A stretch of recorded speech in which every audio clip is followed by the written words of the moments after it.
फायखारिया आंसो जाबाय मालाय हनै बारनलायनाय थारलै बिराद बुरजा जायोना हनै सालान दाननाया 150 लड़की देख रहा है लड़की जाबाय शेष दिनै हराव मैदेर फैदोंमोनब्रा ओहो हेलो दोस्तों, कैसे हो आप लोग। मेरी नई वीडियो में फिर से स्वागत है। सुबह सुबह उठना पड़ा, आज पिकनिक के लिए जाने वाला है ना सरलपारा में, इसलिए अभी पहले तिनाली में जाएंगे सामान वगैरह लेने के लिए। मुर्गी भी लेके जाएंगे, मतलब दाउला खासी लांनो नागिरदों, दाउला खासी लायनोसै। उसके बाद जो चाहिए बोलेंगे और जल्दी से निकल जाएंगे सरलपारा के लिए। तो फिर दोस्तों, जिन लोगों ने अभी तक मेरी चैनल को सब्सक्राइब नहीं किया है, प्लीज मेरी चैनल को सब्सक्राइब करके लीजिए और लाइक शेयर कमेंट भी कीजिए। तो मैं निकलता हूँ दोस्तों, आप लोग वीडियो को लास्ट तक देखते रहना। दोस्त का इंतजार कर रहा हूँ, अभी तक नहीं आया है वो। अभी आया साला, इतना इंतजार करना पड़ा। सुबह की 6 बजे में निकलने के लिए बोला था, लेकिन अभी कितना हुआ 42 मिनट इंतजार करना पड़ा मुझे इसका। दोस्तों को लेने जाना है उसके घर में। गाँव की है, दूर की नहीं है। फुङाव ब्रेकआ डेन्जार टाइट जानानै थायो मोनसे सालायजेनबा एसे गाबानो जुनो नागिरो। सुबह में ब्रेक बहुत टाइट होता है। नैबे सासे फुंखा आं थांला हे नङा दखानाव थाङा नोंनाव मा मा मोनगोन बुस्थुआ मा मोनगोन साराय खोस्लि बायसिना बना आं मैया आदैनाव 2 लाख खाबाय ओहो ओमफ्राय दा माबाफोर बे दखानफ्राव सालबनफोर मोनबा लाबोनोसै थाथ' होनबा देलायनानै थादो मिथिबाय माबा देलायथारनांसिगोन देलायदो मोजां देलाय टिटु ओइ टिटु मा खालामदों बे दुगैदों ए दुगैमारबायना बे होमबा दुगैनो होननानै बुंहरखादोंमोन आंनि सिगाङाव अरजाला दा लांसै आबै जों थिनालियाव थांगोरसै औ माबा दाउ लायगोरनो औ आबौ दा अबेजों थांनाय जायो नायसै बाजाराव गोदानोसै आबै 50 थाखासो होनानै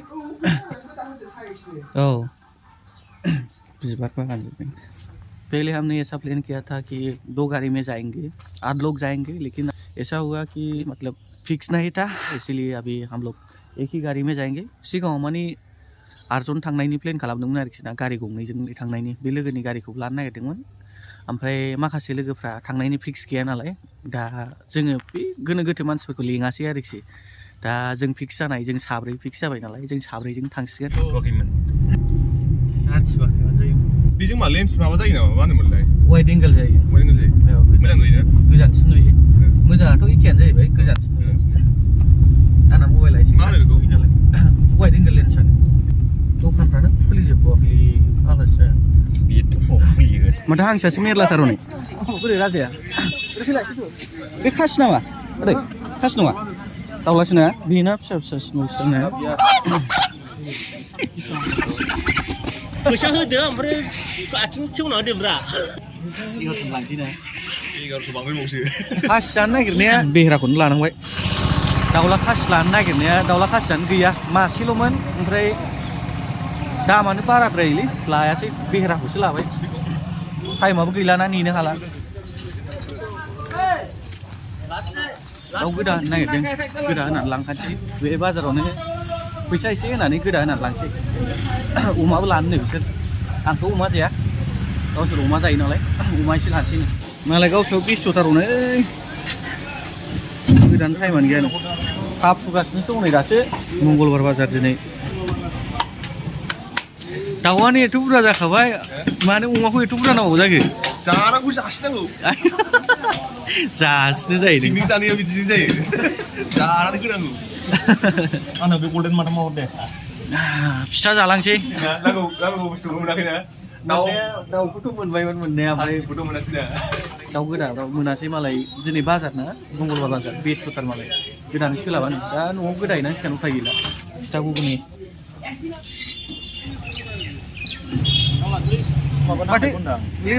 माथो आलदा मा लेबु बे? बिफां गारलासो बियो, बिफां बोरायनि नङा। बे माबा जेबो नङा, बे माना नायसै मनानि। बेसेबां मोनसेयाव? 50 मोनलानो मोननै लादो। बिसोरो हिसाबाव 9थायावसो ओंखारलांनो मोनसिगोन। औ अमा साइनिफ्राय जाबावगोन मा लांफैदों आदायालाय आरो पेकेट मोनसे लानो नागिराखै बिलट गैया दै थांग्रायाबो रोंथारालै बिलट होनायसो बार हरनांगौरा फैसा बख' जायो होनलाय आदै नोंनाव जेन'बा नों बेसेबां लायो दाननाया 1010 টাকা 1010 थाखा ना फैसा निकलने वाला हूँ इसिमाव हाबबोनो हास्लाबासै हरैजाय जाबायना এখন 2000 গল্প করে আনছে এখন পয়সা দিবার টাইমে 1800 গল্প করেছে এরকম কইছে আমি তো বহুত খাই গল্প করে নাই अमाखौथ' फानसै औ हजों रेजें जाहैनायनि बे दाउ गोदानायाव एसे टाइम लाखागोन नालाय उफाय गैया न'आव फैफिननांबाय दाउ गोदाग्राखौनो रावखौबो मोनासै न'आवनो गोदानांसिगोन जोंनो गोदानानै लांसै उफाय गैला अमाखौबो रुनानै लांखानोसै गोलैगोनलै स्ट्रि थानानै स्ट्रि गैयि बायदि खर'खौ सानावनि खर'खौ गारखागोन गारालै आथिंखौनो गारनांसिगोनसो आथिं इबलनिसो नै राजा मा बुंबावनांगौ नोंहावबा फायखारिया आंसो जाबाय उफाय गैला माथो खालामबावनो सालाफ्रा रावबो गोदान हुसेम खयबार गोदाखो नों सिगाङाव आं न'निखौ गोदाबाय थाखायो गोदानाया गोदाबाय थाखायो ना दाउ गिदिरखौ गोदानबाय आं नै सिबावजोब्बायलै फायखारि गंसे नालायब्रा लिभार आं एसे गिदिर गिदिर गोदाबाय होनजाय जाला लुस'आबा लुसुनसै रोजोबजोब्बाय नै मोदोमाव ए नङाबा दासो ओंखारनो हाबायना जोङो नङाबा माथो औ अभी निकलने वाला है तो दोस्तों हम लोग निकलते हैं चलो हिपखौ नायस्लाबा नायनांगौ सुसना लागारे आयौ नै मा नै मालाय थांग्राफ्रा बिसोरबो आंग्राफ्रा कितने का डालेगा 15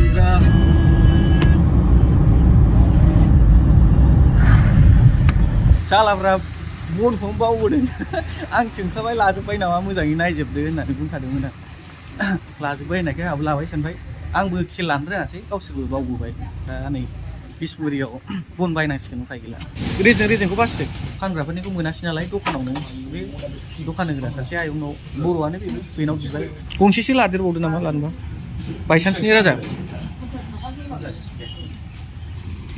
ओमफ्राय गाज्रि जाया बे अबा बुस्थुआ रास्ता देखो दोस्तों स्टार हो चुका है रास्ता 2 गियर या फिर 3 गियर से ज्यादा नहीं चल सकता 1 घन्टानि लामाखौ फुरा 3 घन्टासो सालायनांगौ जायोना लामानि थाखायनो खरा सालायनोबो नोङो नोगोद गोथौ हाखर दंना इन्जिनाव नांलांजोबखागोन जानला मोनला सालायबा गारि गोजौ माने एसे खरा सालाय जायो आरो गारि गोजौफोरबो आलदा जोंना गारि गोजौ नङाना साइजों फैसै जायो आरबि ट्राकजों औ आरबि ट्राकजों लागाव जायो दे गेट मिल गया दोस्तों सरलपारा गेट मिल गया आयौ हनै मुसखौ हारसा सिख्लाफ्रा आलाय बेरायनो फैदों खोमा हारसा सिख्लाफोर नै जेव जेवथार सरलपारा फैनांगौबा लोगोफोर ओइ लामाया बिराद मोजांखा गारिखौ गनाबा खरा सालायजायो गारिखौ लरग' थरग'खौ दालाबो खालै माइरि स्क्रुब स्क्रुब गलांजोबगोन दाबादियाव बे लामाजों मैदेर बारस'मा खालामो नोंसोरो नायगोन फैसोबालाय थाबाय थागोन ना फैसोबा थाबाय थागोन जोंना मुसखौ एक्टरानो दंखायो मैदेरानो जेबो खालामनो हाखाबावा मैदेरा लामाया खिन्थु जेबोआनो जायाखै दै बोरैबा माबानि पुष्पानि हाग्रायावसो नुलाबाय नालाय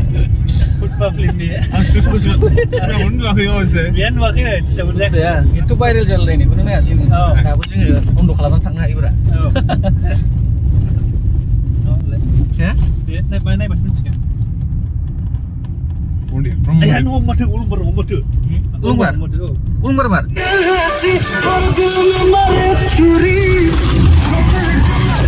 बाय लोगोफोर नै लामाया टार्निंआ फैबावलायबायसो नै बिसोरना मालाय जाखांनानै खोमसि जाबलायोना बिसोर सारखे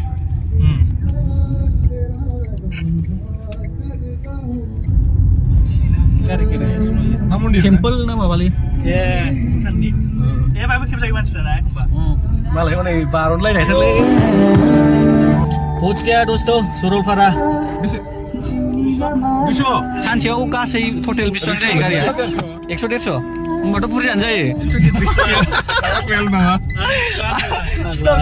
होनबावबाय आं माइरि गरमजोंनो मानि गरम जाबाय आं जायगायाव सफैनानै मतलब जगह में पहुंच के नशा सर गया अजीब सा एसे अफका एसेयावबो जाखाबाय खेवनाय बयबो बिराद एक्साइटेड जोब उन्दैयाबो सिगांनाबो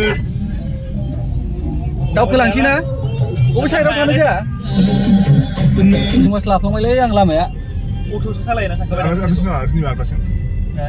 गारिया अट'मेटिक सालायखायो होनना सानबाय जोंनिखौ बेहाय माबा लांनोसै मतलब यहाँ पे सिनायखाबाय 27,000 लेके जाएंगे उचिलो पास टाइम आगे चला नहीं एक हजार मिल गया, इससे लेके जाएंगे। 500 बोला था लेकिन हमने बात करके अभी तो टाइम भी ज़्यादा नहीं है ना, इसलिए 250 में मिल गया। देखो बाबा दे ठुकरुबनानै बे गोजौआव मानसै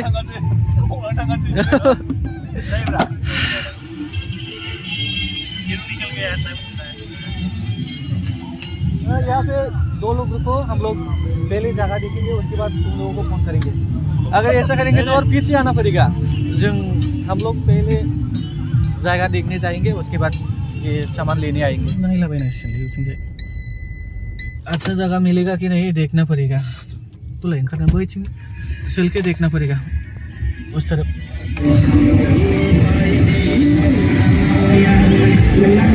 यही लेना पड़ा जगह, अच्छा जगह तो नहीं मिला, फिर भी यही चलेगा हमारे लिए। ज़्यादा लोग नहीं है ना, इसलिए यही चलेगा। देखना आला बुरिया ना तो क्या रहा।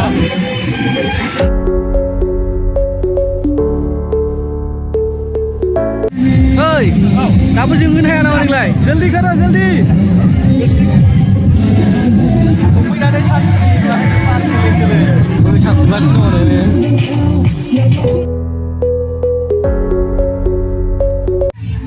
हल्दी बोल के आया, मतलब जब हमने हल्दी लिया था तब वो टीटू ने बोला कि हल्दी पहले से ले लिया, लेकिन अभी आकर देखा तो नहीं लिया। वहाँ पे हल्दी लेने जाना है, अभी ज़्यादा देखकर लेना पड़ेगा शायद। ब्रेजर दंमोनलै नै बेहायबो बेसेबां लायोलै? बे कितना है ब्रेजर? 150। हल्दी देना भैया? हल्दी तो नहीं मिलेगा। नहीं मिलेगा? पैकेट हाँ 10 रुपया। हाँ दो दे दो। मोसागानसो लुगैबाय नामा नोंलाय? दा हरबाय थाबाय। स्वादिष्ट बनाना स्वादिष्ट। साउंड सिस्टम लाने की कोई जरूरत नहीं है।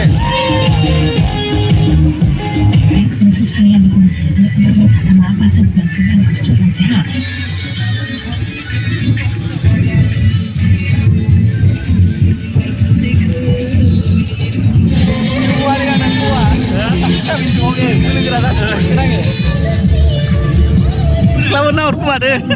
Sahar balik nih. Hei, aja naur kasne, ini sumbernya nih juga. International Kumastar. Right. Udah ada deh. Hei, Kamu apa sih sasi kamu? Nih boleh, bisnisnya apa ya hodeng? Mana nih? Apa ya? Semuanya ada mana? Beri senalai. नोंहाबो आबैया बोलेंगे जोंनि आबैया बोलेंगे लगता है उन लोगों का ड्यूटी खत्म हो गया है, जाने वाला है शायद। जमीन में बैठ के फोटो ले रहा है, फोटो लागासिनो दं रिहार्सल हायाव जिरायलायनानै। लड़की देख रहा है, लड़की सिख्ला नाहरखुमागासिनो दङ साला।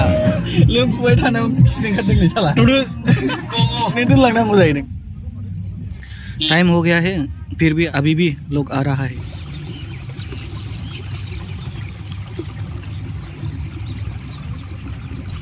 दाबो खिखाङा साला।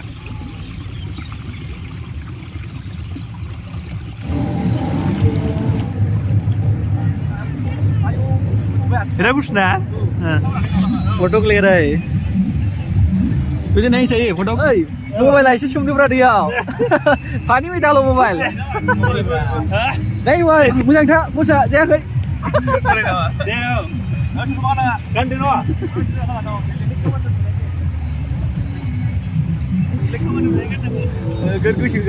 फोटो लाने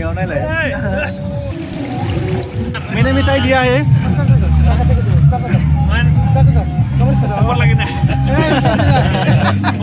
बिजनेस है, बिजनेस आएगा है अपना कैसे करना? नमस्कार नमस्कार नमस्कार। बाय बाय।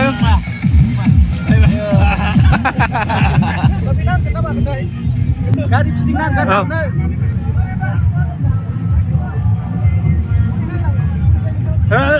Tanah waxing, agak ting.